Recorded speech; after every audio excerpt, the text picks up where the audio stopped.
Assalamualaikum warahmatullahi wabarakatuh. Alhamdulillahi rabbil alamin. Wassalatu wassalamu ala nabiyyina Muhammadin wa ala alihi wa sahabatihi wa man tabi'ahum bi ihsanin ila yaumiddin, amma ba'd. Faqad qala ta'ala fi kitabihil karim, a'udzu billahi minasyaitonir rajim. Ya ayyuhan nasu a'budu rabbakumul ladzi khalaqakum walladzina min qablikum la'allakum tattaqun. Jamaah pengajian rutin malam Selasa yang dirahmati Allah Subhanahu wa taala. Puji syukur kita panjatkan kehadirat Allah Subhanahu wa taala yang masih memberikan kita karunia iman dan Islam dan karunia nikmat lain yang tidak terhitung jumlahnya. Semoga Allah jadikan kita semua para hamba yang pandai mensyukuri nikmat-nikmatnya. Salawat dan salam tercurah kepada baginda Nabi Muhammad sallallahu alaihi wasallam dan kepada seluruh keluarga, para sahabat, tabi'in, tabi'ut tabi'in serta umat beliau hingga akhir zaman. Jamaah rahimakumullah, dalam sebuah hadis Rasulullah sallallahu alaihi wasallam bersabda, "Majtama'a qaumun fi baitin min buyutillah yatluna kitaballah wa yatadarasuna bainahum illa nazalat alaihimus sakinah wa ghasyat lahu wa haffat alaihimul malaikah wa ghasyat lahumur rahmah wa ghasyat alaihimur rahmah wa dzakarahumullahu fiman indah." Tidaklah suatu kaum duduk di dalam rumah dari rumah-rumahnya Allah, maksudnya masjid, ya. Tidaklah suatu kaum yang duduk di dalam satu masjid dari masjid-masjidnya Allah yang mereka membaca Al-Quran, yatluna kitaballah, membaca Al-Quran, wa yatadarasuna bainahum, dan tadarus, mempelajari isinya. Ya, jadi dalam bahasa Arab kalau yang namanya tadarus itu bukan sekedar membaca, tapi memahami isinya. Ini kadung salah di dalam bahasa kita. Ini dikiranya tadarus kalau di dalam bahasa kita itu hanya sekedar membaca, ya, tadarus. Tapi kalau arti yang benar, ya tadarasuna bainahum, itu membaca Al-Quran kemudian mempelajari isinya. Illa nazalat alaihimus sakinah, melainkan akan turun atas mereka ketenangan dan akan dinaungi atau dilindungi oleh malaikat, dan mereka juga akan diliputi oleh rahmat. Wa dzakarahumullahu fiman indah, dan Allah akan menyebut-nyebut mereka di siapa yang ada di sisinya. Jadi di dalam hadis ini Rasulullah Shallallahu Alaihi Wasallam sebutkan 4 keutamaan orang yang membaca Al-Quran dan memahami maknanya di masjid. Ya, di masjid ada syaratnya, di masjid. Ya, itu ada 4 ini. Jadi kalau membaca Al-Quran di rumah ya ada pahalanya besar juga. Cuma kalau membaca Al-Quran mempelajari isinya di masjid, itu pahalanya lebih besar lagi. Yang pertama akan turun atas mereka ketenangan, ya, ayam, tentrem, nyaman, hidup, ya. Kemudian yang kedua adalah akan diliputi atau dilindungi oleh malaikat, ya, dilindungi oleh malaikat. Di mana saja mereka berada, malaikat bersama mereka. Kemudian akan turun rahmatnya Allah. Ya, Allah cinta, Allah sayang sama hamba tersebut. Kemudian yang terakhir Allah nyebut-nyebut namanya. Ya, Allah sampai berzikir dengan namanya. Zikir itu kan nyebut. Ya, berzikir dengan nama orang ini di depan siapa yang ada di sekitarnya. Maksudnya di depan para malaikat. Ya, kalau dalam pekan yang lalu kita sebutkan hadis tentang keutamaan majelis ilmu, ya, dan ternyata fadilahnya mirip ternyata dengan hadis ini. Ini juga keutamaan bagi orang yang membaca Al-Quran dan mempelajari isinya di masjid. Ya. Jadi jamaah yang dirahmati Allah, mengambil hadis ini tema pada malam hari ini kita sesekali akan membaca Al-Quran dan coba kita akan buka isinya, kita pelajari, kita fahami isinya sehingga kita mudah-mudahan mendapatkan fadilah yang disebutkan oleh Rasulullah Sallallahu Alaihi Wasallam dalam hadis tadi. Surat yang akan kita baca pada malam yang mulia ini adalah Quran surat Al-Qari'ah yang artinya adalah hari kiamat. Ya. Saya baca dan Bapak Ibu bisa menirukan bersama-sama. Saya dulu membaca, kemudian panjenengan menirukan saya. A'udzu billahi minasy syaithanir rajim. Monggo. A'udzu billahi minasy syaithanir rajim. Bismillahirrahmanirrahim.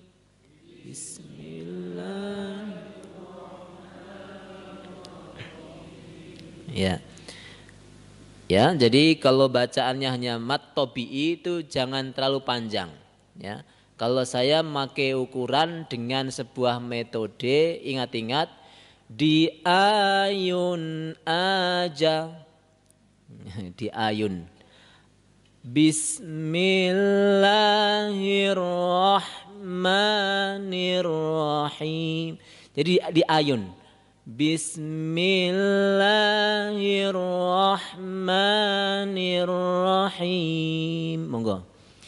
Bismillahirrahmanirrahim. Bacaan yang salah kalau enggak di ayun biasanya kebablasan. Bismillahirrahmanirrahim. Ya kan? Kepanjangan. Ya, ketoknya apik ning salah. Nah, ini. Baik, kita baca ya surat Al-Qari'ah. Al-Qari'ah. Mal Qari'ah. Wa ma adraka mal Qari'ah.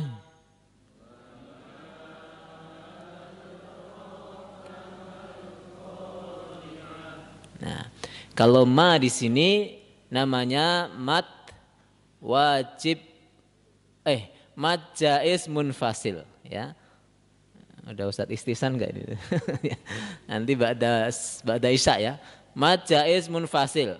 Ini panjang kalau ini. Kaidahnya kalau dari saya nih, nanti tanya Ustadz Istisan ini beda nih. Ini kaidah sendiri aja. Kaidahnya kalau mat jaiz munfasil dipanjangin saja. Nah, beda ya. Ya, karena memang panjang dia, ya. Tapi kalau mat tabi'i di ayun aja, di ayun. Kalau mat jaiz panjang. Wa ma, ya kan panjang. Wa ma adraka mal qari'ah. Monggo. Wa ma adraka mal qari'ah.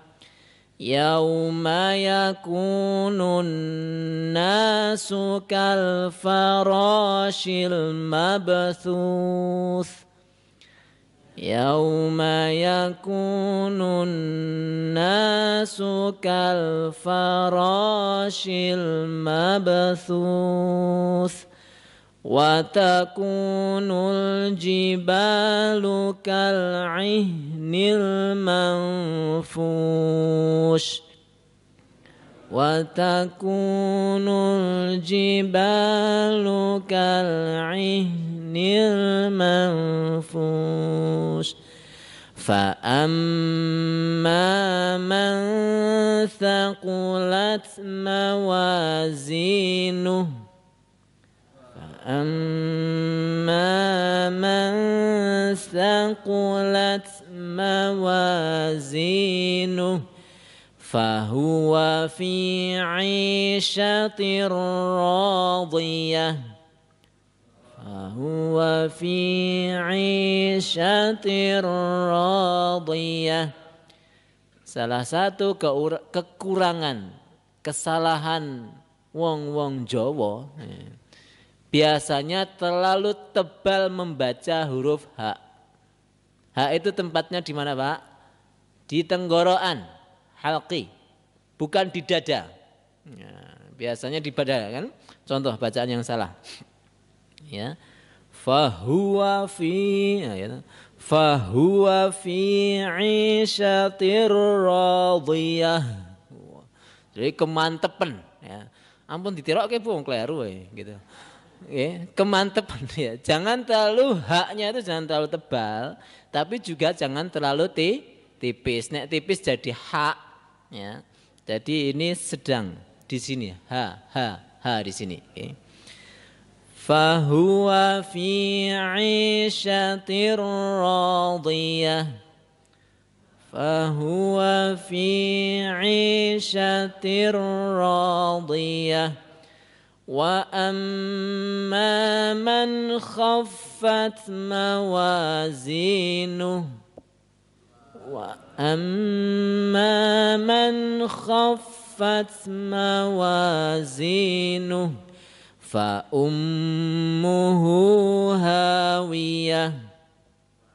Ummuhu hawiyah. Wa ma adraka ma hiya. Wa ma adraka ma hiya.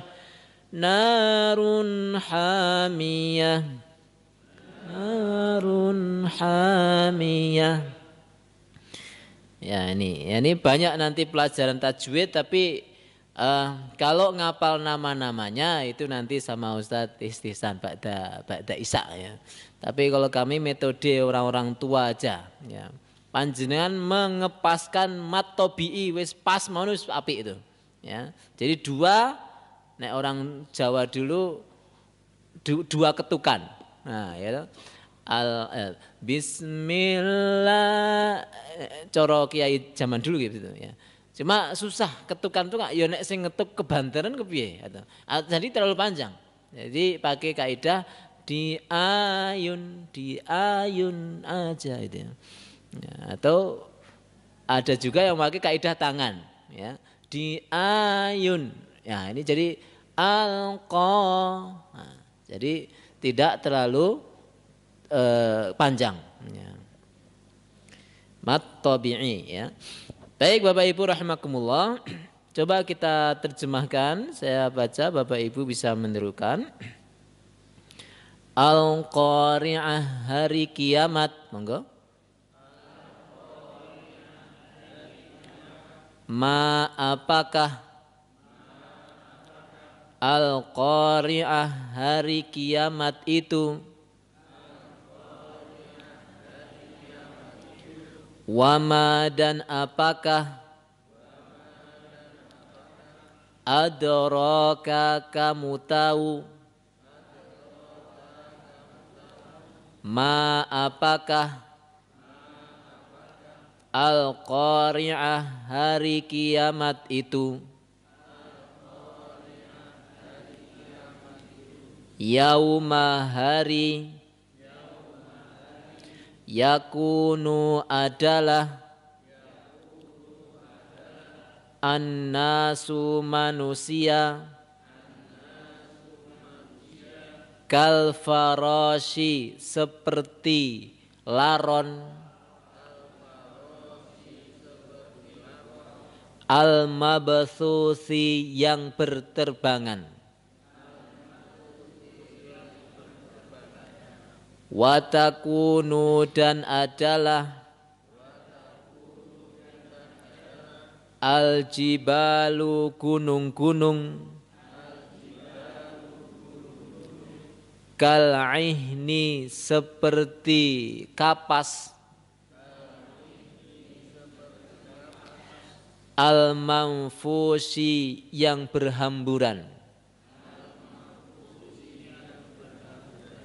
Fa amma maka adapun man siapa yang sakulat berat mawazinuhu timbangan amalnya fahuwa maka dia fi di dalam aisyatin kehidupan radhiyatin yang memuaskan. Wa amma dan adapun man siapa yang khaffat ringan mawazinuhu timbangan amalnya fa ummuhu maka tempat kembalinya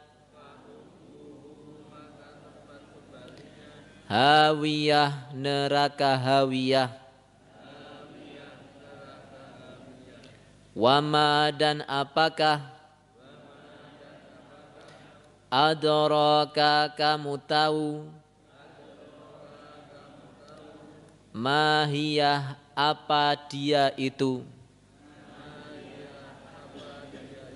narun yaitu api hamiyatun yang sangat panas. Ya. Jadi ini metode di pondok seperti ini Pak. Jadi setiap pagi santri tadarus membaca, memaknai, kemudian kita tafsirkan. Ya, jadi ya sesekali nyantri, ya. Nyantri kilat malam Selasa. Ya, karena memang ini Al-Quran itu bukan bahasa kita, sehingga kita benar-benar harus belajar terjemahannya sehingga Al-Quran bisa menjadi hidayah, menjadi petunjuk, menjadi pedoman hidup kita dan bisa kita amalkan isi-isinya, bisa kita yakini isi-isinya. Bapak Ibu yang dirahmati Allah, Quran surat Al-Qari'ah ini membicarakan tentang peristiwa dahsyat yang semua manusia ketakutan. Sehingga Al-Qari'ah itu arti aslinya adalah sesuatu yang menakutkan, sesuatu yang mengagetkan, mengejutkan seluruh hati manusia. Ya. Jadi kan hari kiamat itu memiliki banyak nama. Ya, ada Al-Humazah, ya. Di antaranya juga ini, maaf ya, Al-Qari'ah. Ya. Nama-namanya banyak sekali. Al-Qari'ah kenapa hari kiamat diberi nama dengan sesuatu yang menakutkan?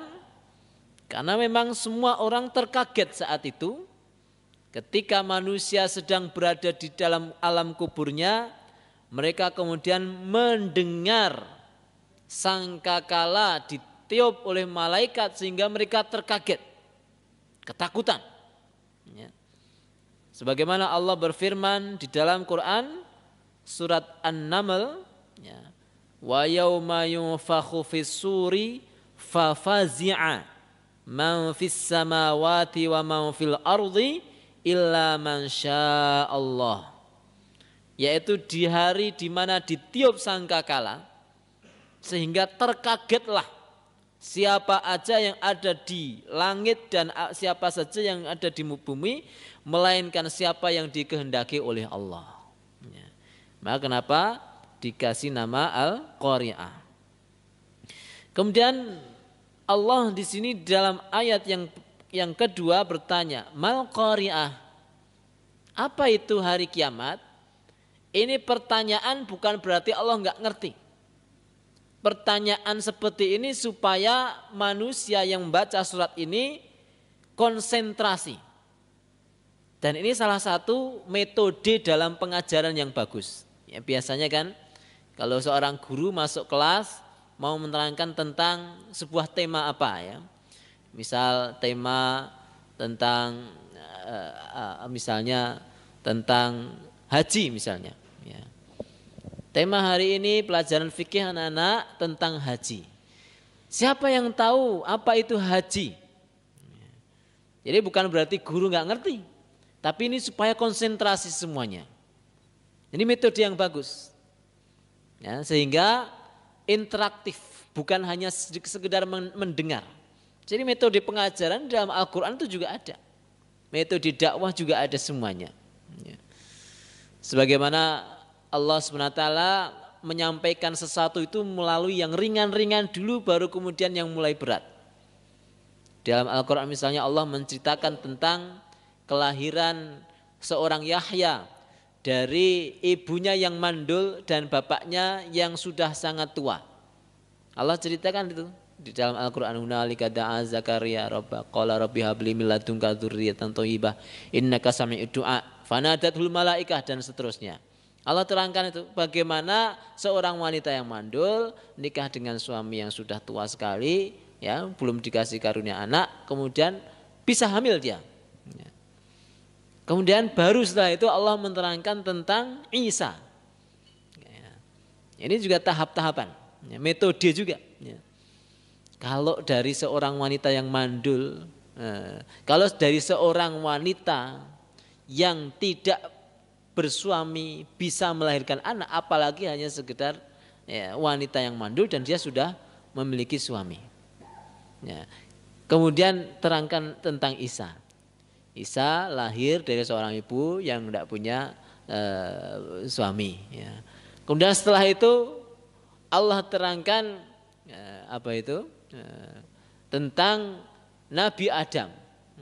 Nah, tentang penciptaan Adam itu, penciptaan Isa seperti Nabi Adam. Adam itu nggak pakai bapak, nggak pakai ibu, lahir dia langsung gede, nggak pakai bayi, langsung gede. Dan Allah Maha Kuasa seperti itu.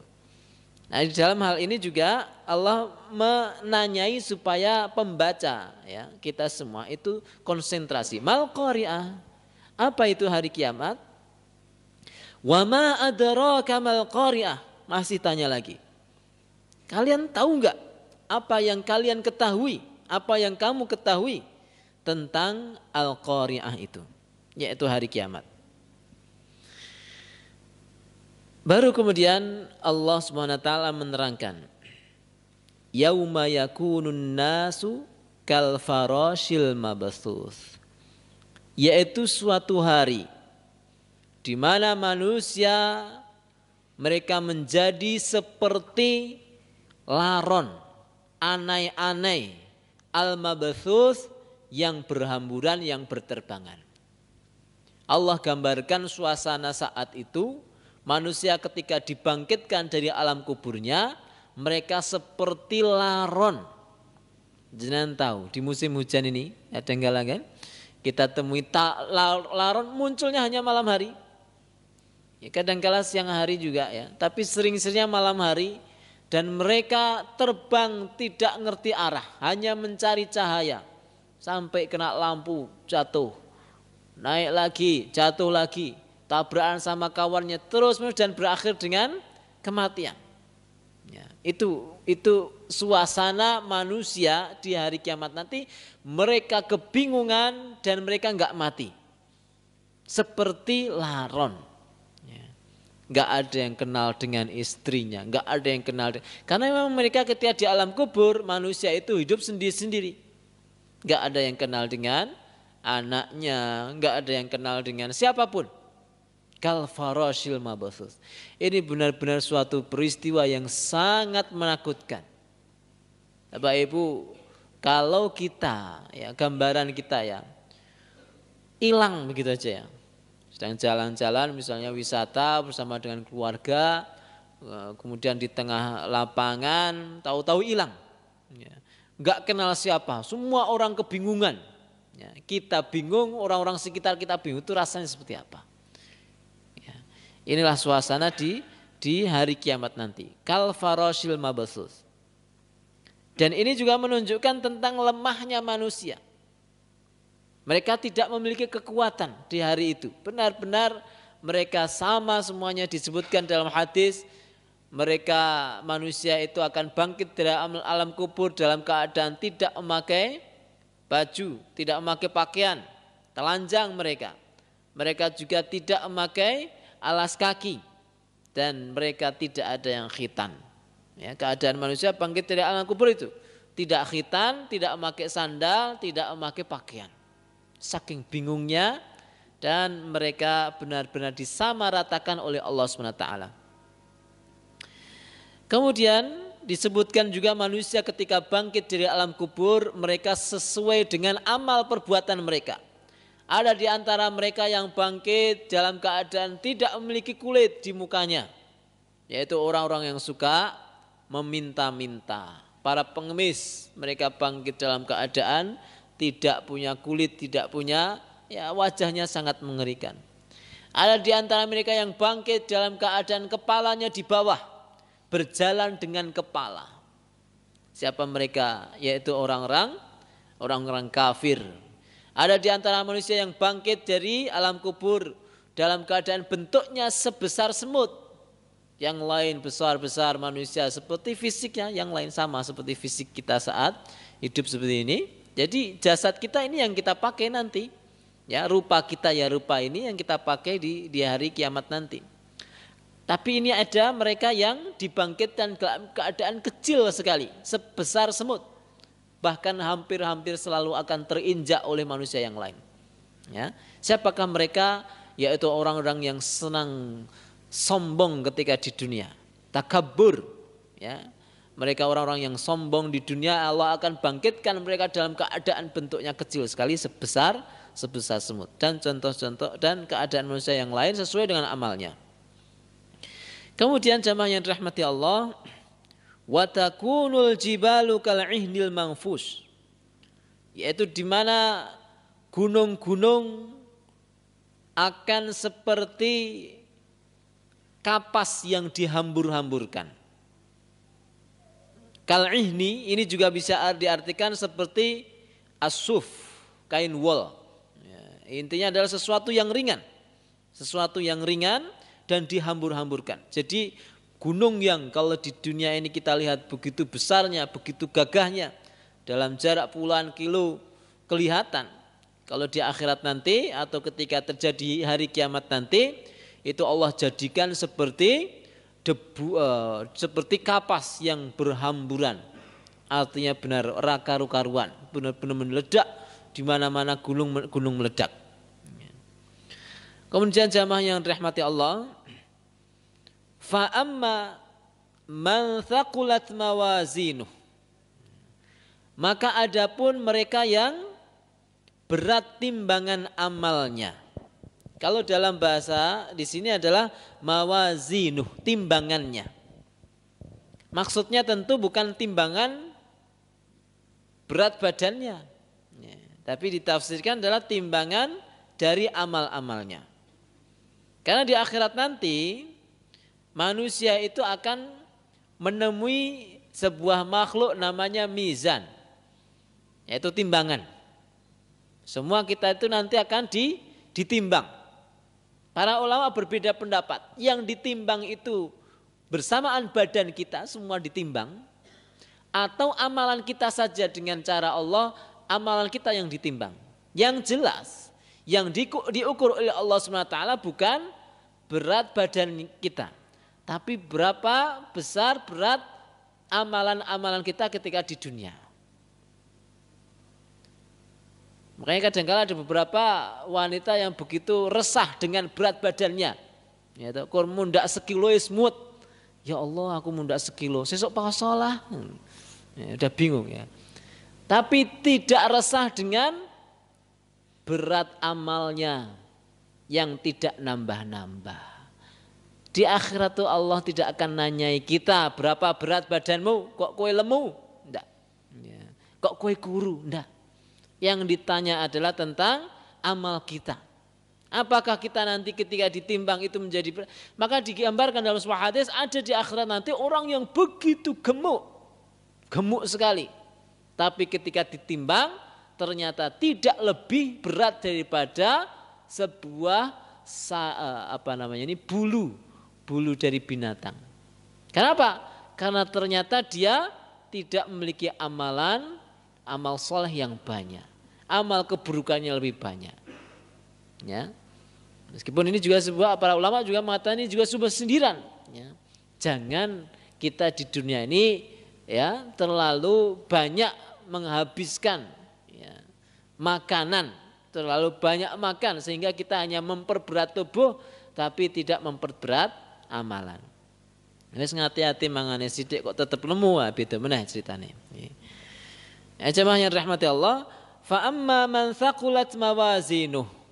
Maka siapa yang berat timbangan amal kebaikannya, fahuwa fi 'isyatir radhiyah. Maka dia akan berada di dalam kehidupan yang menyenangkan. Apa maksudnya? Tentu adalah surga. Sebagaimana di dalam Quran surat Al-Bayyinah Allah berfirman, jazaohum inda rabbihim jannatun tajri min tahtihal anharu khalidina fiha abada radhiyallahu anhum wa radu'an. Allah ridha pada mereka dan mereka ridha dengan Allah. Tidak ada orang yang masuk surga mereka kok enggak ridha. Ya, kalau milih kamar sing sisih tengen enggak ada.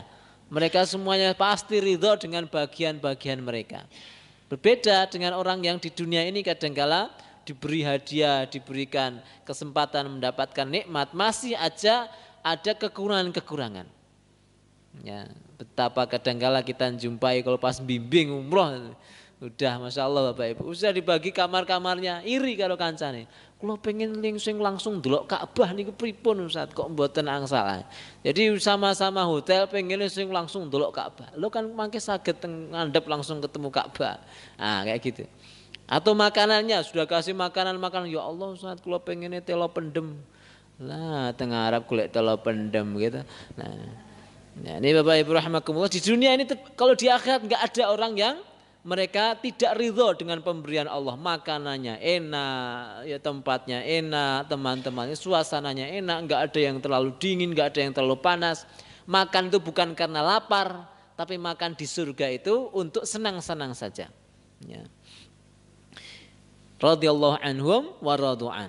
Ya, fi 'isyatir radhiyah. Mereka akan berada di dalam kehidupan yang menyenangkan, yang memuaskan. Ya, yaitu surga. Wa amma man khaffat mawazinuh. Adapun orang yang ringan timbangan amal kebaikannya, yaitu mereka yang keburukannya lebih banyak daripada amal kebaikannya. Ditimbang ternyata jomplang, masya Allah, ternyata fulan keburukannya lebih banyak daripada kebaikannya. Maka ya di dalam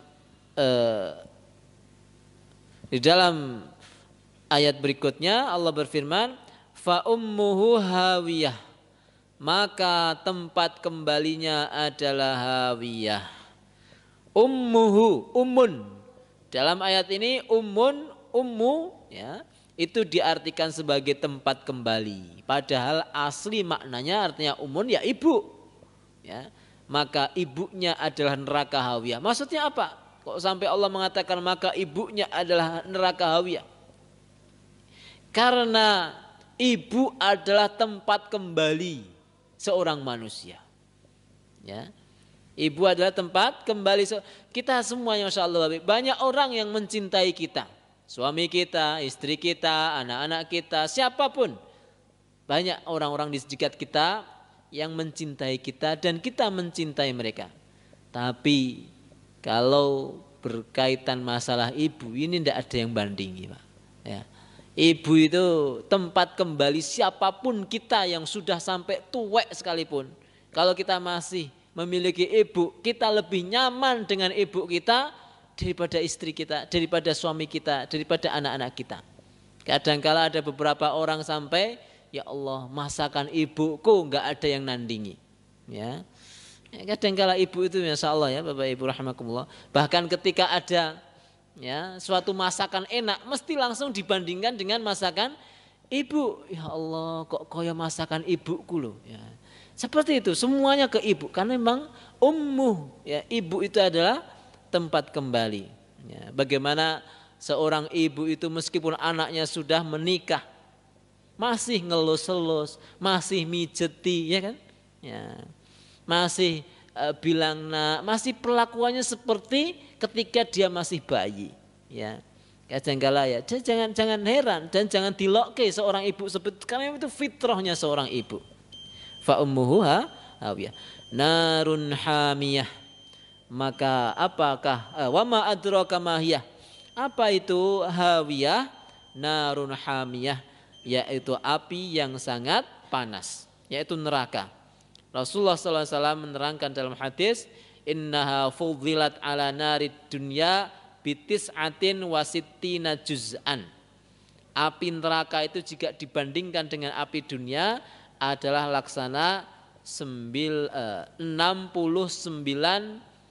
bagian. Ya. 69. Artinya berarti apa? Berarti dunia ini, api dunia ini panasnya 1/70 panasnya api di neraka. Wal'iyadzubillah. Jadi kalau kita lihat ya, api yang paling panas di dunia ini lahar misalnya, ya, atau apa mungkin ada yang lebih panas dari itu baru 1/70-nya panasnya api neraka. Na'udzubillah min dzalik. Bapak Ibu, demikian ya, semoga Allah Subhanahu wa taala ya memperberat amal kebaikan kita. Semoga di akhir-akhir usia ini Allah Subhanahu wa taala berikan hidayah kepada kita untuk terus menambah ya amal-amal kebajikan sehingga Allah berikan kita aisyatin radhiyah, kehidupan yang memuaskan yaitu surganya. Amin ya rabbal alamin. Wassallallahu ala nabiyyina Muhammadin wa ala alihi wa sahbihi ajmain. Subhanakallahumma bihamdika asyhadu an la ilaha illa anta astaghfiruka wa atubu ilaik. Assalamualaikum warahmatullahi wabarakatuh.